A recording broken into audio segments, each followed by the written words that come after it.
ശ്രീ സി.ആർ. മഹേഷ് ചുമതലപ്പെടുത്തിയ പ്രകാരം Shri M. Vincent. Sir, UDF സർക്കാരിന്റെ കാലത്ത് 6 മെഡിക്കൽ കോളേജിൽ ആരംഭിച്ച സ്ഥാനത്താണ് ഒരു കാത്തലോഗ് ആരംഭിച്ച കാര്യത്തെക്കുറിച്ച് അഭിമാനത്തോടുകൂടി മന്ത്രി പറയുന്നത്.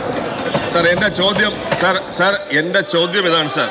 തിരുവനന്തപുരം മെഡിക്കൽ കോളേജിൽ വാർഡ് നമ്പർ 16, 17, 18, 19 4 വാർഡുകൾ 600ഓളം രോഗികളെ കിടത്തി ചികിത്സിക്കാവുന്ന ഈ 4 വാർഡുകൾ പൊളിച്ചു കളഞ്ഞിട്ട് 4 വർഷം കഴിഞ്ഞിരിക്കുന്നു സാർ.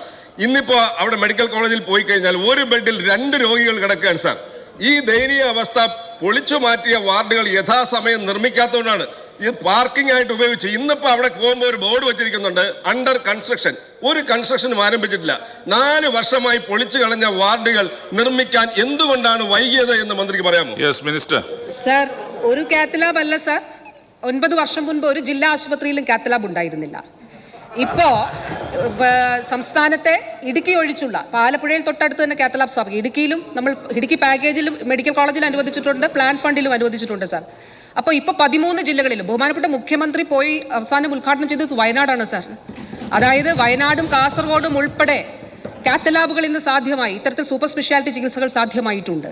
ഇനി മെഡിക്കൽ കോളേജുകളുടെ കാര്യം പറഞ്ഞാൽ സാർ, അവർ ജില്ലാ ആശുപത്രി ബോർഡ് മാറ്റി വെച്ചതേ ഉള്ളൂ. പക്ഷേ ഈ സർക്കാരിന്റെ കാലഘട്ടത്തിൽ സാർ 4 മെഡിക്കൽ കോളേജുകൾ പഠനം തുടങ്ങാൻ സാധിച്ചു. സംസ്ഥാനത്തെ മുഴുവൻ 14 ജില്ലകളിലും മെഡിക്കൽ കോളേജുകൾ ഉള്ള സംസ്ഥാനമായിട്ട് കേരളം മാറി സാർ. എല്ലാ ജില്ലകളിലും നഴ്സിംഗ് കോളേജുകളുള്ള സംസ്ഥാനമായിട്ട് കേരളം മാറി സാർ. ഈ സർക്കാരിന്റെ കാലഘട്ടത്തിൽ 21 നഴ്സിംഗ് കോളേജാണ് സാർ സർക്കാർ മേഖലയിലും സർക്കാർ അനുബന്ധ മേഖലയിലും തുടങ്ങിയിട്ടുള്ളത്. സാർ, തിരുവനന്തപുരം മെഡിക്കൽ കോളേജിന്റെ കാര്യം ചോദിച്ചത് നന്നായി സാർ. സാർ, കിഫ്ബിയിലൂടെ ഞാൻ പറഞ്ഞല്ലോ നേരത്തെ എത്ര കോടി രൂപയാണ് ഉപകരണങ്ങൾക്ക് നൽകിയത് എന്നുള്ളത് സാർ. 700 കഴിഞ്ഞ തൊട്ട് മുൻപ് അങ്ങേയും വിളിച്ചിരുന്നു, നമ്മുടെ MLT ബ്ലോക്ക് ബഹുമാനപ്പെട്ട മുഖ്യമന്ത്രി ഉദ്ഘാടനം ചെയ്തിരുന്നു.